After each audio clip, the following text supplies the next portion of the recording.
And Claude, like I said before, you've been here before, and we're doing this whole behind the songs series. We've never really talked about Melanie Fiona. Melanie Fiona is a big supporter of Kempire Radio. Love her to death.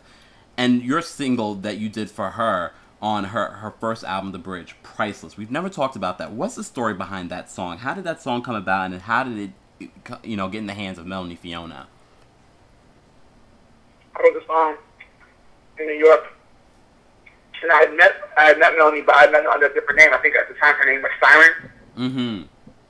She's in a showcase for our SRC, and I saw her, and they were looking for songs for her. So I wrote a song. I didn't even know what her style was or what her artist. I just saw her perform a few songs and thought this could be cool for her. Oh wow! And then it kind of got to her the old-fashioned way. Like, went to the management and then the label, and she finally said yes. And we get. Well, actually wasn't even there when she cut the record, but I did get to talk to her the next day. Mm-hmm. And we clicked right away because she's West Indian too. I'll get it. We all get it from Canada.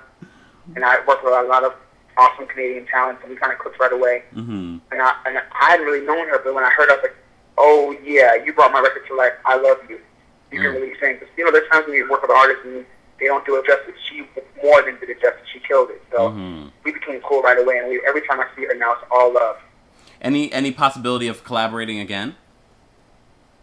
I worked on a few songs for her new album. I'm not sure which ones. I worked on one with Jerry Wonder. I'm not sure if it's going to make the cut. Okay. Like I said, that's kind of how it goes sometimes. It's not like I'm not offended by that. Mm-hmm. But whenever she wants, I'm definitely there to write for her because she's awesome. Well, I'll give you a heads up, though. She just did a recent interview, so they haven't finalized the actual song, so it's still a possibility. That's my biggest problem with that. Musiq Soulchild was on Kempire Radio recently, and we talked about the single that you wrote for him, Yes, and the video that's about to come out for it as well. Can you tell us the story behind that song and how you and Musiq Soulchild collaborated with this particular single?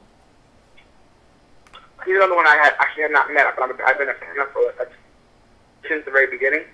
Mm-hmm. So I got called to write for him. His label called and asked to write for him, and he has such a distinctive sound that it's like some of those artists, kind of like Tony Braxton, where like they have such a distinct sound that it's not really hard to kind of channel their vibes and channel what they would talk about. Yeah.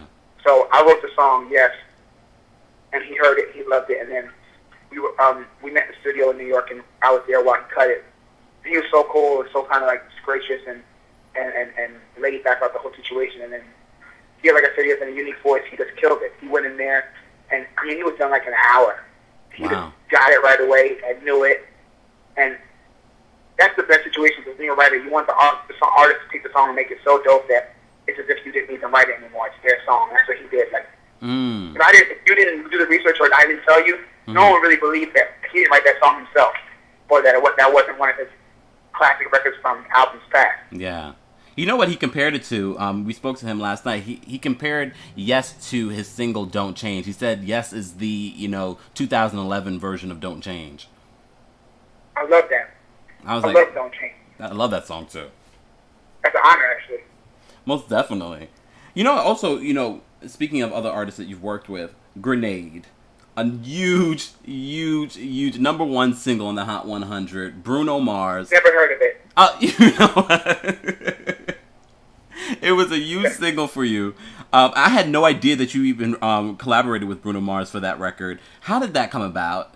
And did you guys know you had a hit once you were done? I had no clue.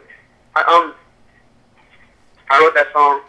We and him to collaborate on a hook together for this songwriter record called Who That Girl. Yes. I'm with Dr. Luke. Mm-hmm. So his management were like, we need to get y'all together for his album. And I had one free day in LA. We got together and we were just completely, we wasted most of the day just joking around and laughing and watching YouTube clips and completely wasting time and blowing off the time. That's always good. And then in the last 2 or 3 hours, something about relationships came up, and one of the guys was going through this thing, and we're asking about it. He's like, man, it's crazy. Like, I'd do anything for this girl. And it's like, she would shoot me. I would do anything. I would jump off a bridge for her.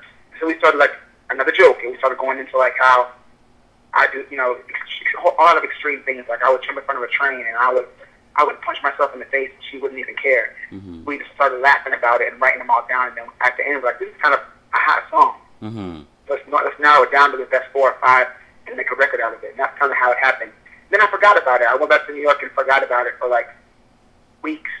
And the label called like, oh yeah, by the way, that song you did, Grenade, it's a freaking smash, and it's going to be his next single. And get ready for another number one. And I hadn't even heard the song since he wrote it. Wow. So when I heard it, I was like, oh yeah, this is going to be awesome. Because he went and then they really produced it up, and he cut it and did his thing on it and made it, polished it up, and it was awesome. But I mean, that was a total surprise for all of us. Mm-hmm. I wasn't so involved day to day. It was kind of like I did it, and then he went on tour, and he was promoting his first single, and I was doing other stuff. So we kind of caught up, and it was like, oh yeah, by the way, we have another number one song together. Congratulations. Well, speaking about the behind the scenes of the songs and things of that nature, I mean, in the recent months, we've seen the return of artists like Babyface and Diane Warren, especially with the collaborations they've done with Beyonce. And I've compared you to the likes of a Babyface. I just feel like this is like your time. You're writing for so many different artists and so many different genres of music. What do you think of the return of Babyface and Diane Warren? I grew up listening to them. Like, Babyface is like he's the one. Mm. So I will never ever have a problem with Babyface writing another song back to back. And the same goes for Diane Warren. I learned how to write and listen to how they wrote records for artists and how they tell them their songs to the people they're working with. So, I mean, they're the teachers to me. Mm-hmm. So you always remember where you came from and who taught you, whether they know it. Well, they probably don't know that. But I mean, I've always had respect and step back for them to do what they do. And there's room for everybody, and there's certainly, they run the game, so they have to make room for me to come in. So there's no problem in me making room for them to do what they want to do, because I love them. I'm always going to be a fan. And speaking of Beyonce's record, that they both were worked on that record. Have you had a chance to listen to Beyonce's new album, 4? In bits and pieces, not all the way through. Mm-hmm. But Party is my song. That's supposed to be the next urban single. You'll find me from club to club across the country dancing to it. And last and definitely not least, and Claude, I have a bunch of other questions for you. I do appreciate you taking time out to do this. But Brandy, the last time you were here on the show, we spoke a lot about her last album and the work you did for that. But you said that you feel like you could go a lot harder. Oh yeah, I definitely feel like that still. And what exactly do you mean a lot harder? What exactly do you want to do for Brandy on this new record if you get the opportunity? The way we worked last time was very, very kind of like, it was fun, but it was kind of short. Mm-hmm. I was in out of town, mm-hmm. working with Rodney, and I wrote, actually True was Red One, and that True was actually another song I wrote for Michael Jackson at first as well. Mm-hmm. But that was like, it was just like for fun. Like, I didn't even know, I didn't think it'd be for Michael Jackson. I was just writing it for fun. Mm-hmm. But with Camouflage, there's one of 3 songs I wrote, mm-hmm. and it kind of happened. I wasn't actually there when she recorded it. I met her and we kind of kicked it for a little while, but didn't really spend a whole lot of time together. So I'm glad they made the album. I think they resonated and that they're important records for her. But what I like to do, like the Let Us See Internet and the Fantasia and Kelly and all stuff, is to really live with the artists and get to know them.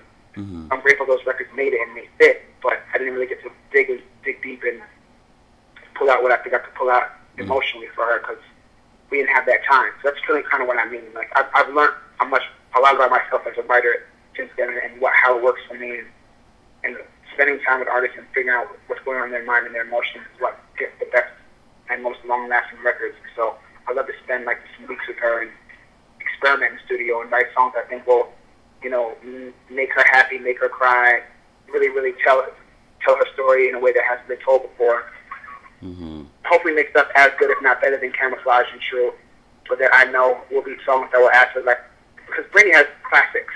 I want to write classics for her. You know what I mean? I want to be part of her legacy. Yeah. So that time hasn't come yet, and I'm sure it will. Mm-hmm. Even if it doesn't, I'm grateful for the 2 records I have that I know a lot of people love. I love. Yeah. I get more letters and Twitter comments and stuff like that about True and Camouflage and almost any other song I've done. Mm-hmm. Especially Camouflage because it's such like an honest record about self-worth, you know? Definitely. Look, you already know how much I love those songs. I love that album. But, you know, Claude, you see, you know, in the recent, year or so, you've seen the rise of a few different popular songwriters, specifically Frank Ocean. What are your thoughts on this new artist and songwriter, Frank Ocean? I've been living in a bubble for the past couple months because I'm doing, I've been, traveling a lot. Yeah. I know of him, and I don't know enough to even form my opinion. I mean, I'm supportive of all songwriters because I think we have it very hard and we get the shit end of the stick a lot of times. We're the people that do a lot of work and get. So I never have a negative thing to say about an artist, about a songwriter, especially because I haven't really heard enough of his music to formulate an opinion. Mm-hmm. I do know I know he's all over Watch the Throne. I know he's doing a lot of stuff, and he has a mixtape out that I haven't really had a chance to listen to, but